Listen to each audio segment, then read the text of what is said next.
Tu aimes bien dire ça. Non, mais attends, avec Safia Ba, écho du net. Effectivement, alors on va vers les échos du net, les gën a fës ci internet bi. On va reparler de ces fameuses démissions. Comme on le sait, la date limite était hier. Le Premier ministre Ousmane Sonko lui-même avait donné un mois pour à chaque ministre de démissionner pour éviter le cumul des postes. On en reparle, on voit d'ailleurs le tweet de Ayoba Faye qui le dit. Tous les ministres nommés ont un délai d'un mois pour se démettre de leur poste électif, collectivité locale ou Assemblée nationale, et de consacrer exclusivement aux tâches gouvernementales. Le Premier ministre Ousmane Sonko. Alors, on voit, on fait un peu l'état des lieux. Hein. Les un mois, c'était hier, donc du 5 avril au 5 mai, parce que le gouvernement a été formé le 5 avril.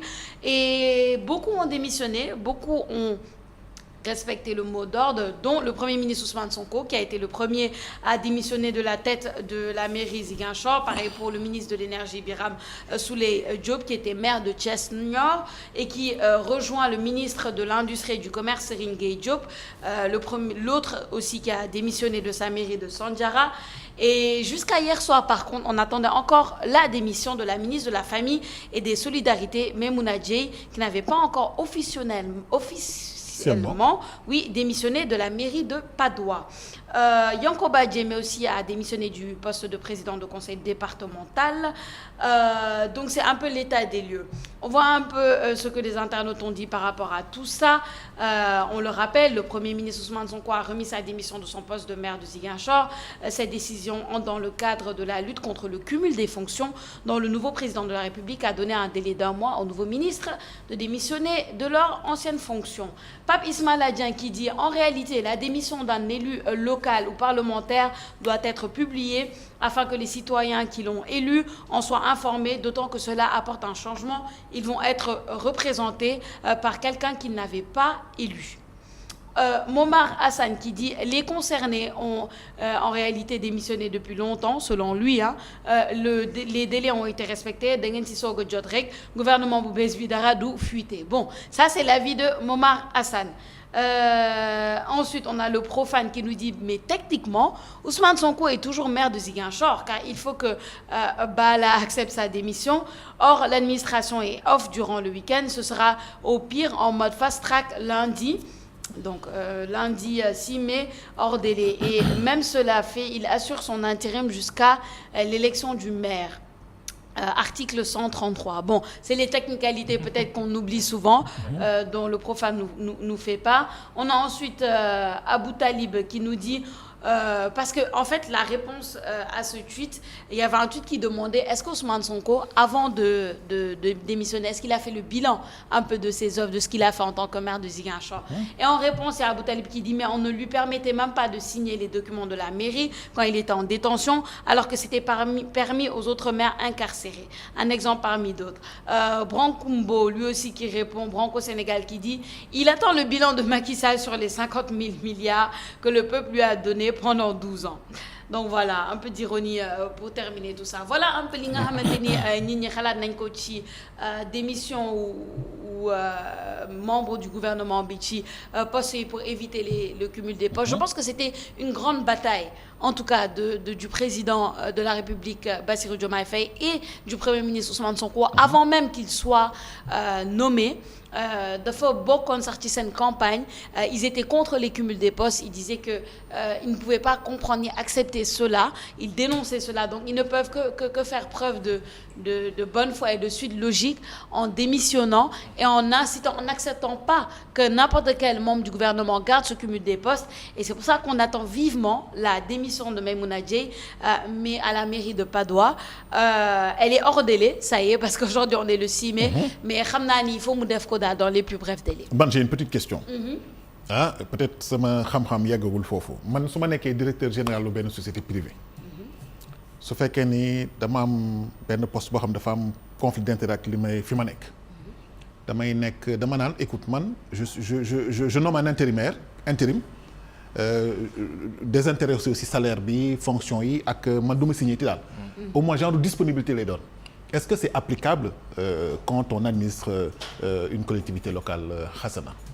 C'est pas permis parce que amul dérogation bu lay permettre nga ni non dañ may dindi pour wala damay bër pour un moment prendre une disponibilité. C'est pas permis par la loi parce que loolu moo andi problème déjà avec les ministres qui sont députés au niveau de la mouvance présidentielle ñi nekkoon ci jamonoy Macky Sall.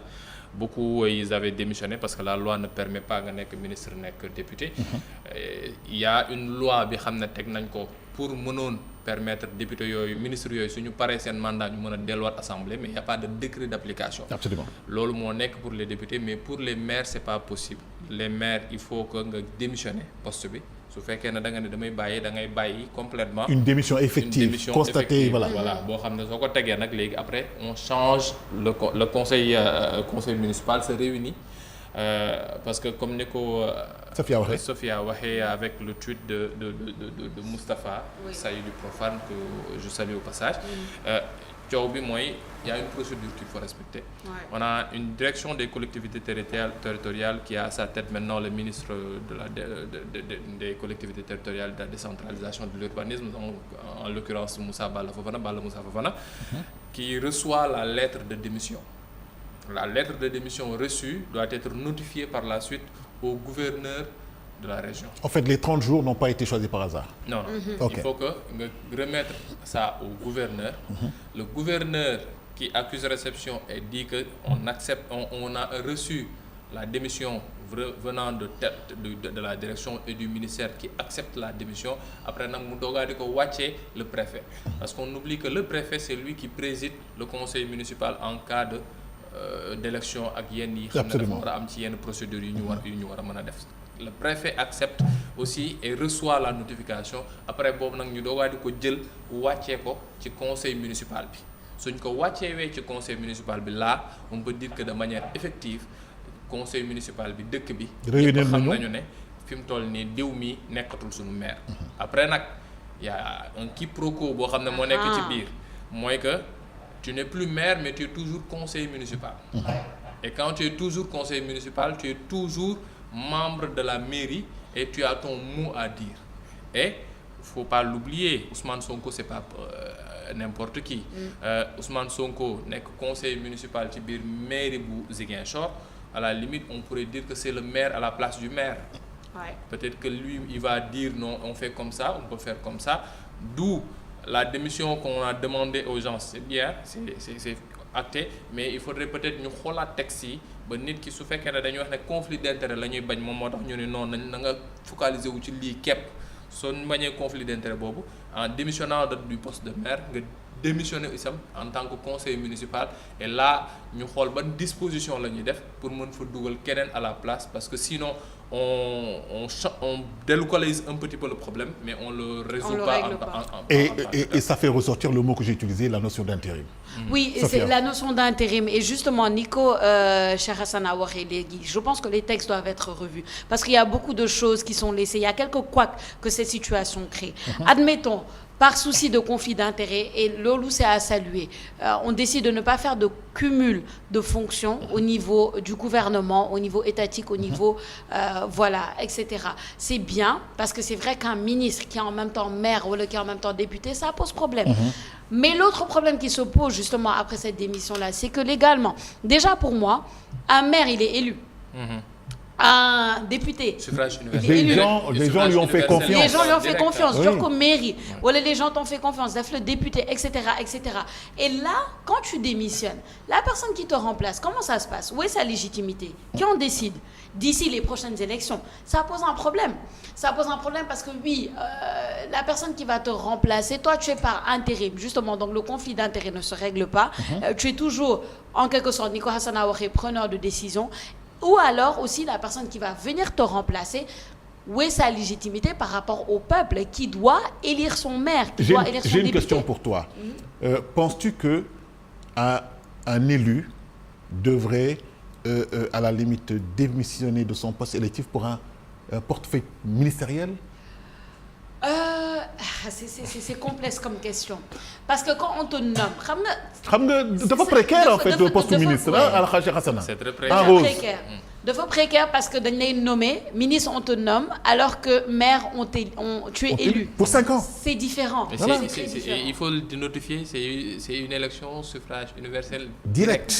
Maintenant, c'est plus le conseil municipal qui se réunit pour dire diw mooy sunu maire, c'est les Sénégalais eux-mêmes, citoyens de cette localité qui vont dire man Sophia laa wóolu moom moo nekk ci kaw man diw laa wóolu moom moo nekk ci kaw. C'est très complexe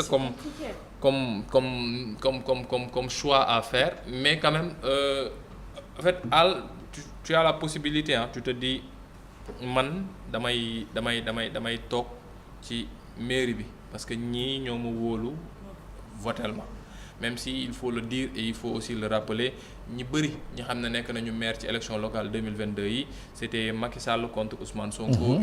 Certains ont été maires de Macky Sall, d'autres sont maires de Ousmane Sonko. Absolument. Donc on n'a pas réellement voté pour ces personnes-là.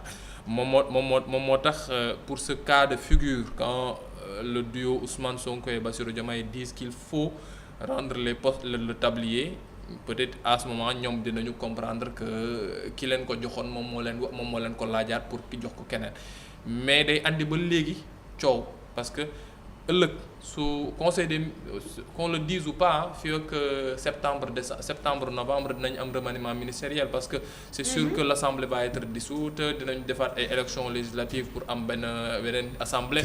C'est sûr que a priori Ousmane Sonko va quitter son poste de premier ministre pour peut-être aller vers l'Assemblée nationale pour être à la tête d'une institution, mais su fekkee loolu daa am léegi yow mi nekkoon maire su ñu demee élection loolu comment ça s'appelle encore là remaniement. ñu dindi sa poste léegi yow looy doon. yàlla na nga gérer sa ministre comme lu mu waree. ba nit ñi wóolu la pour reconduire la dans le gouvernement. Bon, en fait, même mën nga liggéey normalement mais.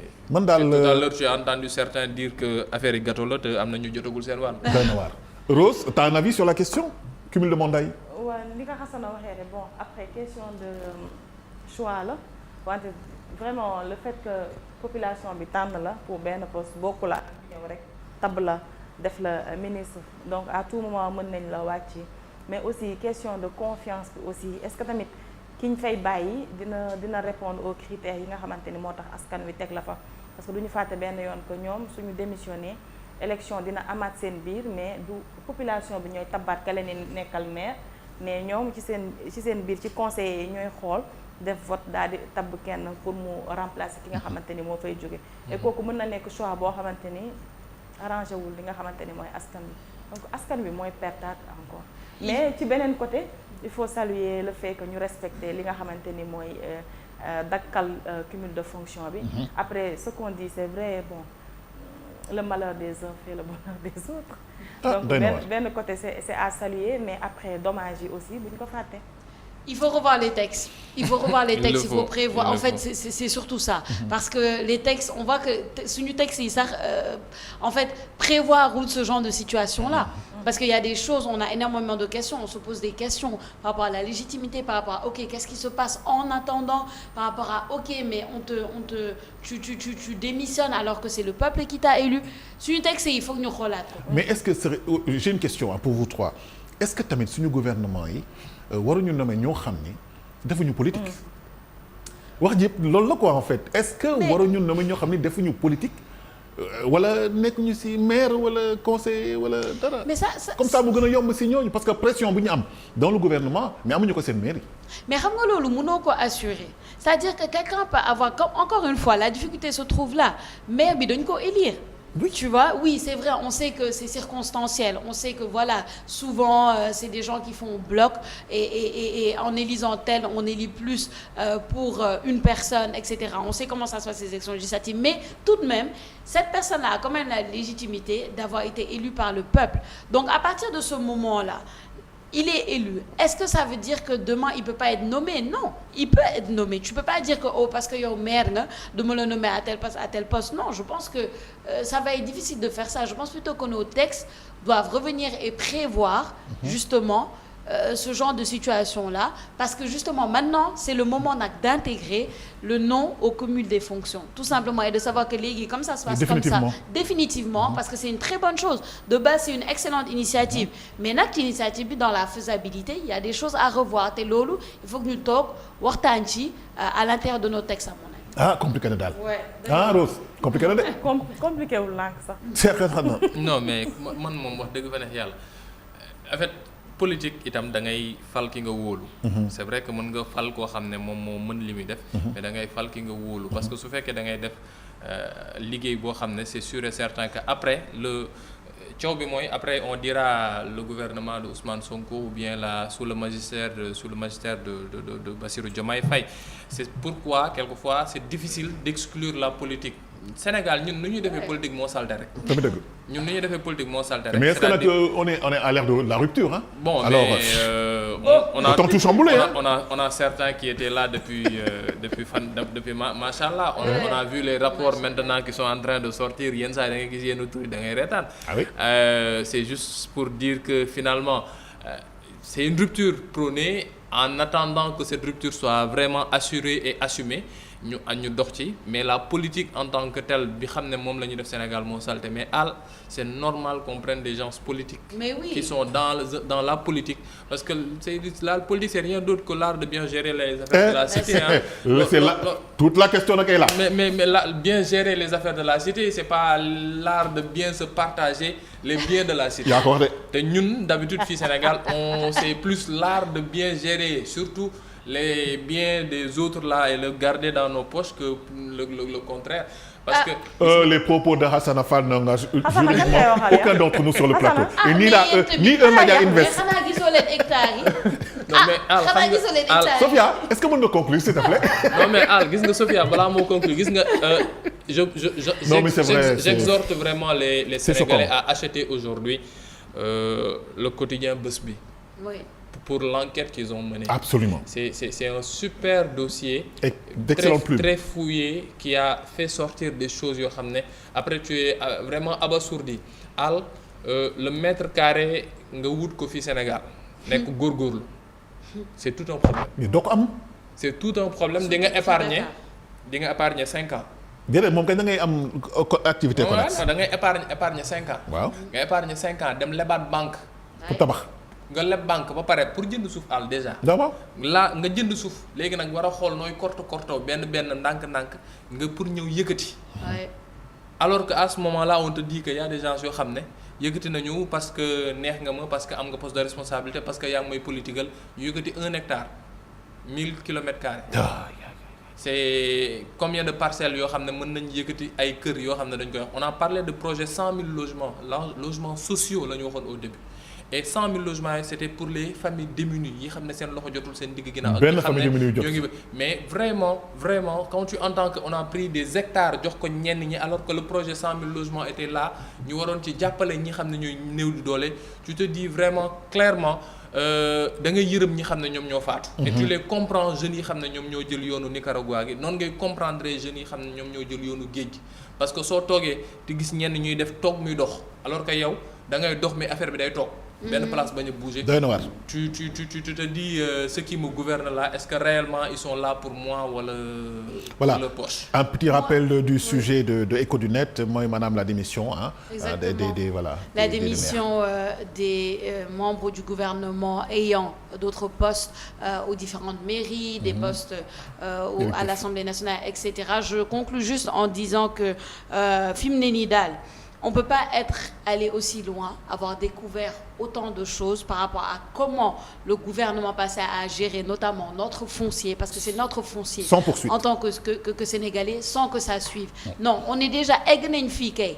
Man, je pense qu'il faut continuer, tout simplement. Il n'y a plus le choix. Parce que Bassirou Diomaye Faye, le fait de s'être déplacé à Mbourkat, d'avoir été devant les caméras et d'avoir dénoncé quelque chose d'aussi énorme, je ne sais pas si on s'en rend compte. Cheikh Hassana ni mu ko décortiqué, c'est ce qui se passe et c'est très grave. Et ça nous concerne tous en tant que Sénégalais parce que li ñoo ko moom en fait. C'est ça, suñu foncier là à nous et que ça se passe comme ça, que ça se partage comme ça. On peut pas rester xam ko ba pare toog. Non, c'est pas possible. Il faut qu'il y ait des suites. Maintenant, on attend la suite et on salue en tout cas le souci en tout cas d'éviter le conflit d'intérêts et on invite à revoir nos textes pour que ça inclue tout simplement ça. Merci Sophia Ba, voilà, c'était Écho du Net. Cheikh Hassana, tu restes avec moi. Sophia Ba, à demain. À demain, Inch'Allah. Rose Lafleur. Oui. À demain, Inch'Allah. À demain, Inch'Allah. Mesdames et messieurs, rendez-vous programme sur ITV et nous revenons sur le plateau pour deuxième partie bi xibaar yi ci wolof ak Cheikh Hassana Fall.